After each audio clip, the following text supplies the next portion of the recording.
And just as the Schumachers will race on, so shall we. And we're going to start by talking about the last race 2 weeks ago in Brazil. Jordan notched up their first win since the 1999 season. It was one of the most bizarre wins in recent memory. And Peter Windsor caught up with members of the team to talk about the victory.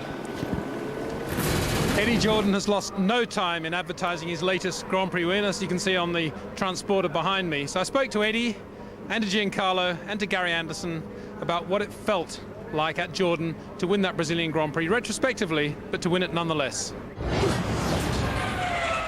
It was just elation. People were jumping like clowns, you know, like babies, with total elation and joy, something that you don't often see. And what did Giancarlo say down the phone? And he knew he was on the conference call, of course. Well, of course, he was choking. I mean, his English is pretty good, but it was hopeless that day. He was muttering away and no one knew what he was. I think it was just, he was in the auto zone. He was just so happy.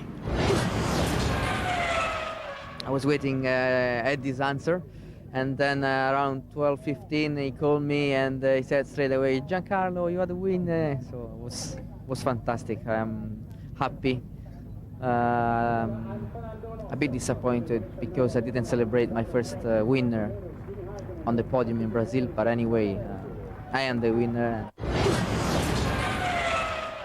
Obviously, it was disappointing for Giancarlo not to actually be on the top step of the rostrum at the time, but we were pretty sure after the race we'd won it. But you know, there was such confusion with the red flags and the rain, and guys obviously hurt a bit. You know, you didn't want to sort of start shouting too much, and it was a sort of clerical error. So wait and see what happened really was our plan. Well, I felt quite confident about it because we had actually seen on the pit wall that it flashed up that we were on lap 56. Lap 56.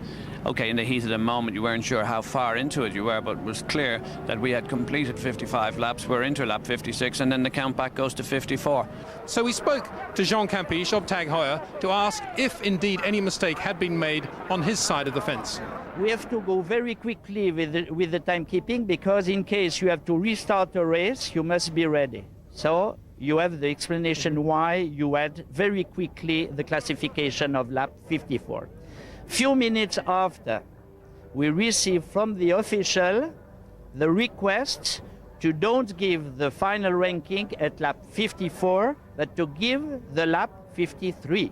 No doubt then in the mind of Jean Campiche of Tag Heuer, the fault was certainly on the FIA side, something that I would agree with. I was at the podium ceremony, just to the left of the podium, waiting to do the unilateral interviews after the Brazilian Grand Prix, and the word that came up from the FOM timekeepers and the FIA, therefore, in my mind, was that Giancarlo Fisichella was the winner of the Brazilian Grand Prix. Then the phone rang and the clerk of the course, an FIA man, it has to be said, changed the result and said, no, Räikkönen is the winner. So I can tell you that happened because I was there. Is there really a war? Well, as ever, it's a case of watch this space. What I can tell you is that Bernard Eccleston, FOM, and Max Mosley, FIA, were seen having a very happy dinner together here at Imola on Thursday night.